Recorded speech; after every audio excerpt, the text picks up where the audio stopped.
आज के लेक्चर का टॉपिक है किसान आंदोलन। भारत में ईस्ट इंडिया कंपनी शासन की स्थापना के पश्चात किसानों की दुर्दशा का दौर आरंभ हुआ और ये उस दुर्दशा के लिए कई कारण जिम्मेदार थे। वह थी कंपनी शासन की पॉलिसी नीतियाँ, जिसकी वजह से किसानों की दुर्दशा हुई। प्रथम कारण में देखें तो लगान वसूली की नई पद्धतियाँ।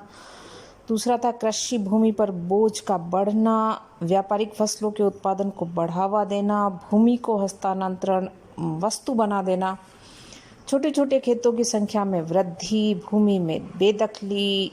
नेक्स्ट आता है किसानों की ऋणग्रस्तता और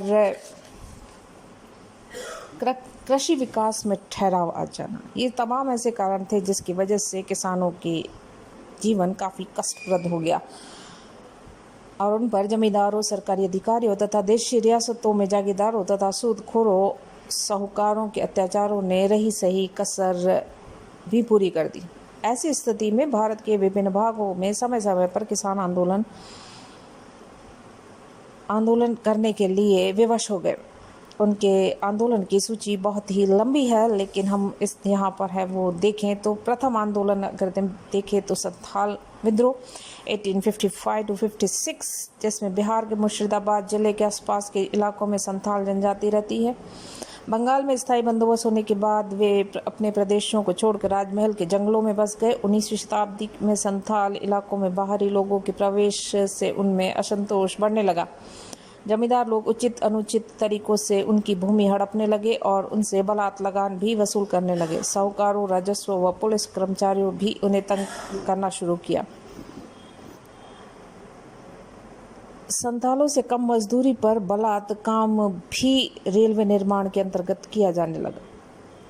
1855 सिद्धू और कानू के नेतृत्व में 10,000 संथालों ने विद्रोह कर दिया। साहूकारों के मकान, सरकारी कार्यालयों पर आक्रमण, दस्तावेज जला दिए गए, मैदानी इलाकों की फसलों को जला दिया गया, पुलों को नष्ट किया गया, इंजीनियरों के बंगले उजाड़ दिए। विश्व भरे अस्त्र शस्त्रों में उन्होंने अनेक यूरोपियन और रेलवे कर्मचारियों को मार डाला। 1856 सिंधु और कानू गिरफ्तार हुए और विद्रोह का अंत कर दिया गया। नेताओं पर वीर भूमि में मुकदमा चलाया गया। आरसी मजूमदार के मतानुसार संथाल विद्रोह आर्थिक कारणों से आरंभ हुआ था, लेकिन शीघ्र ही उसका उद्देश्य ब्रिटिश शासन का अंत हो गया था। दूसरा विद्रोह है नील विद्रोह। सदियों पहले भारतीय किसान नील इंडिगो नामक एक पौधे की खेती करते थे। इस पौधे से एक प्रकार का नीला रंग बनता था जो सूती कपड़ों को नीली चमक देने में काम आता था। ईस्ट इंडिया कंपनी व्यापारी लाभ का एक महत्वपूर्ण स्रोत थी। यह बंगाल के किसानों का विद्रोह था और नील की खेती कराने वाले गोरे और ब्रिटिश उपनिवेशवादियों के खिलाफ था। नील की खेती करने वाले अधिकांश किसान संथाल जाति के थे। कई लेखकों ने इसे संथाल विद्रोह माना। 1859-60 में किसानों ने विद्रोह कर दिया। विद्रोह का मूल कारण अंग्रेज बागान मालिकों के द्वारा किसानों को नील की खेती करने के लिए विवश करना था। बदले में उसे बहुत कम कीमत चुकाना था। बागान मालिक किसानों की फसलों को मनमाने ढंग से नष्ट कर देते थे। उनके परिवार उजाड़ दिए जाते थे, घर जला दिए जाते थे, उनके मवेशी जबरदस्ती लूट लिए जाते थे। इस पाशविक दमन के विरोध में किसानों में विरोध की भावना बढ़ती गई और हथियारबंद दस्ते संगठित कर दिए गए और अलग अलग काम के लिए नियत किए गए। उन्हें हर संभव हथियार से लैस किया गया। निलहों के आदमी अत्याचार करने जब गाँव में आते तो उसी समय गाँव के सैकड़ों किसान लाठी, डंडा और अस्त्र शस्त्र लेकर उन पर टूट पड़ते, उन्हें मार भगाते। इस विद्रोह को आंशिक सफलता मिली। ब्रिटिश सरकार को नीले हिसाबों पर अंकुश लगाना पड़ा। इससे ये सिद्ध होता है कि सम्मिलित जनशक्ति के विरुद्ध खड़ा होना सहज काम नहीं है। थर्ड, महाराष्ट्र के किसानों के विद्रोह। 1875 में पूना और अहमदनगर के जिलों में हुए किसानों के विद्रोह को आमतौर पर दक्षिण के दंगे नाम से पुकारा जाता है। इसके अलावा बम्बई के आसपास के क्षेत्रों में नायक दासों और पूना क्षेत्र के कोलियों, कुंबियों और रामोसियों ने भी विद्रोह किया। पूना और अहमदनगर के किसानों के विद्रोह। भारत के अन्य प्रदेशों की भांति बम्बई प्रदेश के ग्रामीण अंचलों में भी मारवाड़ी साहूकार चक्रवर्ती ब्याज की भारी दरों पर रुपए कर्ज देने के अत्यधिक लाभप्रद व्यवसाय में लगे हुए थे। इस प्रकार के कर्ज लेने के लिए किसानों को प्राय अपनी कृषि भूमि अमानत के बतौर साहूकार के पास गिरवी रखनी पड़ती थी। भारत सरकार द्वारा नीति आयोग के निष्कर्ष निकाला था कि सरकारी भूमि पर काश्त करने वाले किसानों में से 1/3 लोग अपनी जमीनों के औसत वार्षिक उत्पादन की रकम से 18 गुना अधिक कर्ज के बोझ से दबे हुए हैं। 2/3 लोगों ने जमीन को रेहन पर रख कर्जा लिया हुआ है। परिणाम ये निकला कि अधिकांश लोगों की जमीनों पर साहूकारों के हस्तांतरित हो गई। इन साहूकारों में मारवाड़ियों की प्रधानता थी। रजनी पामदत्त के शब्दों में कहें तो इन साहूकारों का बही खाता किसानों के लिए जादू का पिटारा बना रहता था। साहूकारों को उनमें कितना लेना था, वे उनमें से कितना अदा कर चुके थे, इसका हिसाब प्राय किसानों को नहीं मालूम होता था। आरसी मजूमदार ने लिखा है कि कुछ मक्कार साहूकार तो ऋणग्रस्त किसानों की, विशेषकर कुनबी जाति के किसानों को ऋण के बोझ से राहत पाने के लिए उन्हें अपनी स्त्रियों की अस्मत का सौदा करने को बाध्य करते थे। इस प्रकार के घिनौने कृत्य किसान लंबे समय तक धैर्यपूर्वक सहन करते रहे, परंतु ऐसा हमेशा के लिए सहन कर पाना असंभव था। मारवाड़ी साहूकारों के विरुद्ध घृणा की भावना ने ज्वाला का रूप धारण किया। मारवाड़ी साहूकार वर्ग के प्रति घृणा एवं प्रतिशोध की पहली झलक 1874 ईस्वी में पूना जिले के शिरूर तालुके के करदा गांव के निवासियों में देखने को मिलती है। एक मारवाड़ी साहूकार न्यायालय से गांव के संभ्रांत एवं सम्मानित निवासी के मकान की कुर्की की डिक्री ले आया और उसने निर्दयतापूर्वक उसके मकान पर अधिकार जमा लिया। इस घटना ने ग्रामवासियों की एकता के सूत्र में बांध दिया और उन्होंने सर्वसम्मति से मारवाड़ियों की सामाजिक एवं आर्थिक बहिष्कार की घोषणा कर दी।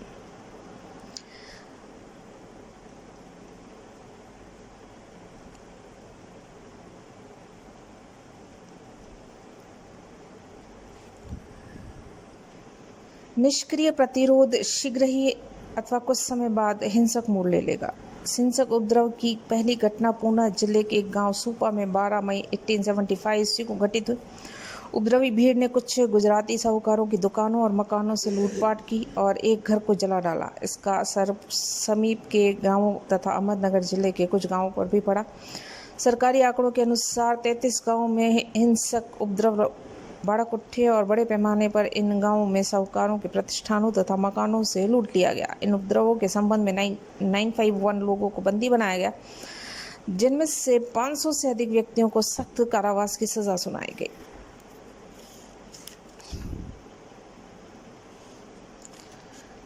आरसी मजूमदार के अनुसार इन उपद्रवों की चारित्रिक विशेषता कर्ज देने वाले सेठ साहूकारों की संपत्ति की व्यापक पैमाने पर लूटमार और उन पर प्राणघात प्रहार करना था। फिर भी हत्या जैसे क्रूर कृत्यों का सहारा सामान्य नहीं लिया गया। लगभग प्रत्येक मामले में लुटेरों का एकमात्र ध्येय किसानों द्वारा लिखवाए गए बॉन्ड्स, डिक्री आदि कागजातों को चलाना अथवा अपने कब्जे में लेना था। व्यक्तिगत हिंसक तरीके उन्हें साहूकारों के विरुद्ध काम में लाए गए, जिन्होंने इस प्रकार के कागजातों का पता बताने अथवा लुटेरों को सौंपने से इनकार कर दिया था। जिन्होंने बिना विवाद के कागजात सौंप दिए, उनके मकानों में सिर्फ लूटमार ही की गई। उपद्रवों का शिकार बने अधिकांश लोग मारवाड़ी और गुज्जर साहूकार थे। कुछ ब्राह्मण साहूकारों को भी इस उपद्रव का शिकार बनना पड़ा। 15 जून 1875 ईस्वी तक प्रकार की घटनाएं जारी रही। इसके बाद चुटपुट घटनाएं होने लगी। 22 जुलाई को पूना जिले के निम्बूत गांव में 7 व्यक्तियों ने मिलकर न केवल डकैती डालकर बलपूर्वक रेहन के कागजातों तथा अन्य कागजातों को अपने कब्जे में किया। एक साहूकार जो कि न्यायालय से प्राप्त डिक्री की तामील करवा रहा था कि नाक काट कर फेंक दी। 10 सितंबर को सतारा में कुकरू नामक गांव में लगभग 100 लोगों की भीड़ ने एक प्रमुख गुर्जर साहूकार के मकान पर धावा बोल दिया। मकान को बुरी तरह से लूटा गया और घर से मिले तमाम कागजातों को नष्ट कर दिया गया। घर को जलाकर राख कर दिया गया। उपद्रवियों द्वारा तमाम कागजातों तथा बही खातों को जलाने का एक मुख्य कारण यह था कि अधिकांश उपद्रवी अशिक्षित और इन्हें इस बात का पता नहीं था कि कौन से कागजातों का संबंध किसानों की ऋणग्रस्तता अथवा भूमि के रेहन से संबंधित है। अतः उन्होंने सभी प्रकार के कागजात, बहियों, रजिस्ट्रों को जलाना उचित समझा, ताकि न रहेगा बांस न बजेगी बांसुरी।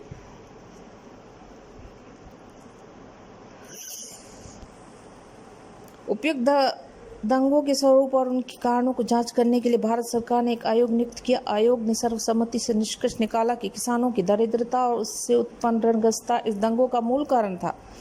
आयोग ने यह अनुभव किया कि उपद्रवग्रस्त क्षेत्रों को रैयत की सामान्य स्थिति कर्ज में डूबे हुए व्यक्ति के समान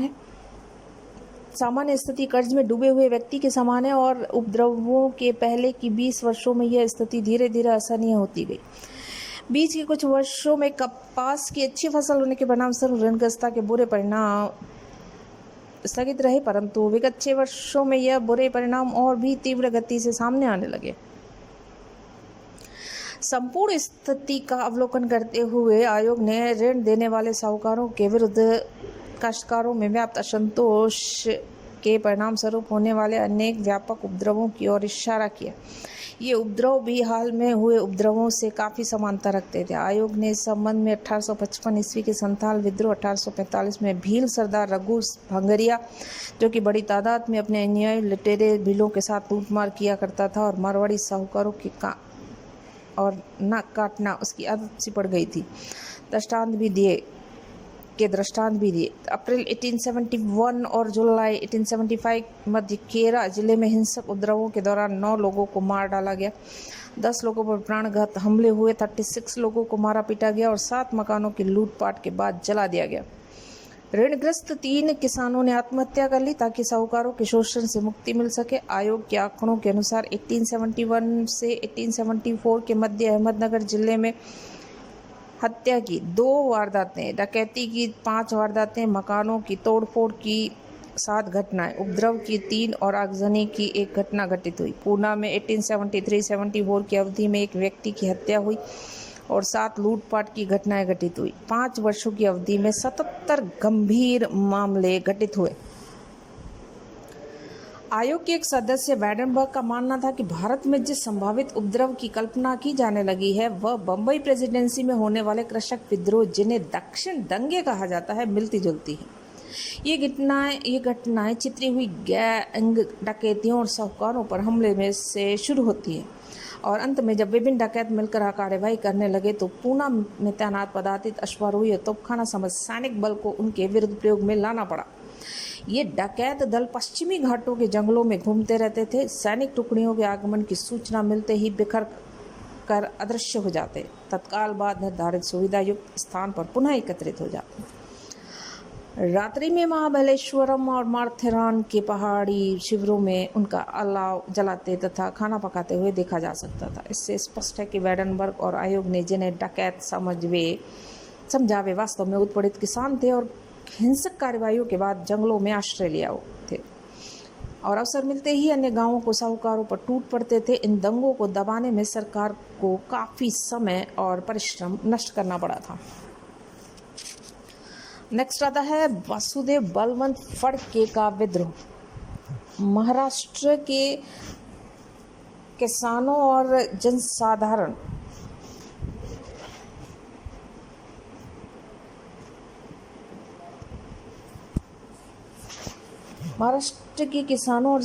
के इसी असंतोष का परिणाम वासुदेव बलवंत फड़के के नेतृत्व में विद्रोह था। इसका जन्म मुंबई के निकट कोलाबाद जिले में 1845 ईस्वी में हुआ था। शिक्षा समाप्ति के बाद उसने सरकारी नौकरी कर ली, लगभग 15 साल तक नौकरी की। 1876-77 में पश्चिम भारत में भयंकर अकाल पड़ा। सरकार की अकर्मण्यता ने उसे अंग्रेज सरकार का शत्रु बना दिया। उसने निम्न वर्ग तथा पिछड़ी जातियों का सहयोग प्राप्त कर संगठित किया और सैनिक प्रशिक्षण दिया। दुकानों तथा सरकारी खजानों को लूट कर धन एकत्रित किया। बाद में इस्माइल खां, रोहेल्ला और महेश्वर भट्ट जैसे बड़े सैनिकों की व्यवस्था की और 21 जुलाई 1879 को फड़के को पकड़ लिया गया और उसे भारत से दूर अदन जेल भेज दिया गया, जहां फरवरी 1883 में उसकी मृत्यु हो गई। नाइक दासों का विद्रोह। 1857 की महान विप्लव की ज्वाला ने बम्बई प्रदेश में पंचमहल के जंगलों में निवास करने वाली नाइक दास नामक जनजाति को भी शस्त्र उठाने के लिए प्रेरित किया। अक्टूबर 1858 ईस्वी में नायक दासों ने ब्रिटिश सत्ता के विरुद्ध विद्रोह कर दिया और इस विद्रोह का नेतृत्व किया उनके नेता रूपा नायक।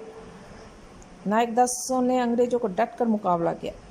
यद्यपि वास्तव में उन्हें कभी पराजित नहीं किया जा सका, परंतु कूटनीति से अंग्रेजों ने रूपा नायक को समझौता करने के लिए रजामंद कर दिया और 10 मार्च 1859 को रूपा ने आत्मसमर्पण कर दिया और समझौते के अनुसार रूपा नायक को माफ़ी दे दी गई।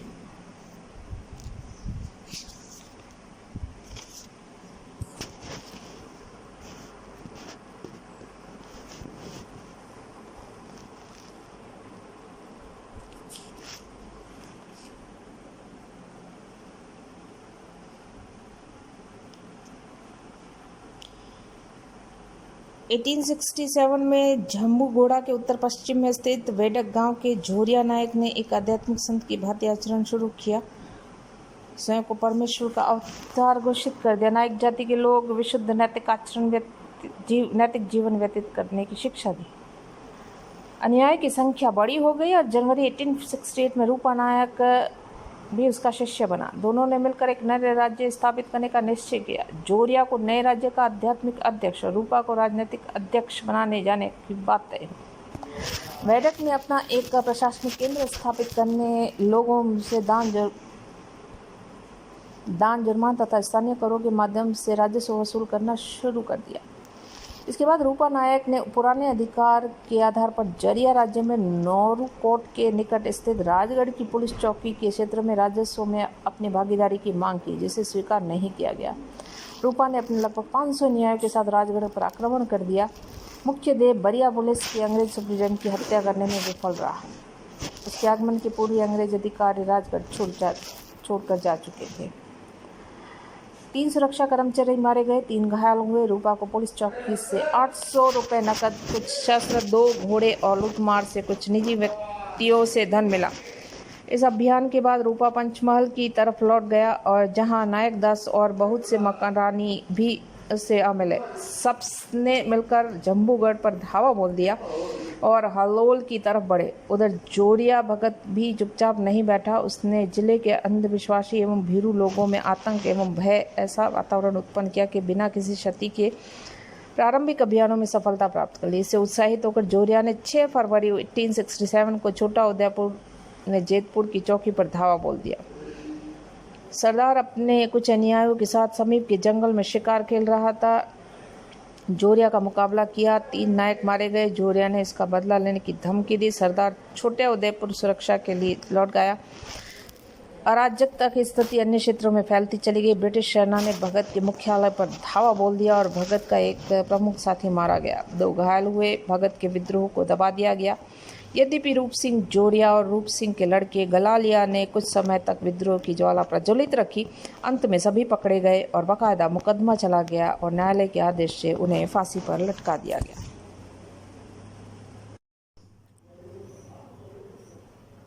आज के लेक्चर का टॉपिक है किसान आंदोलन।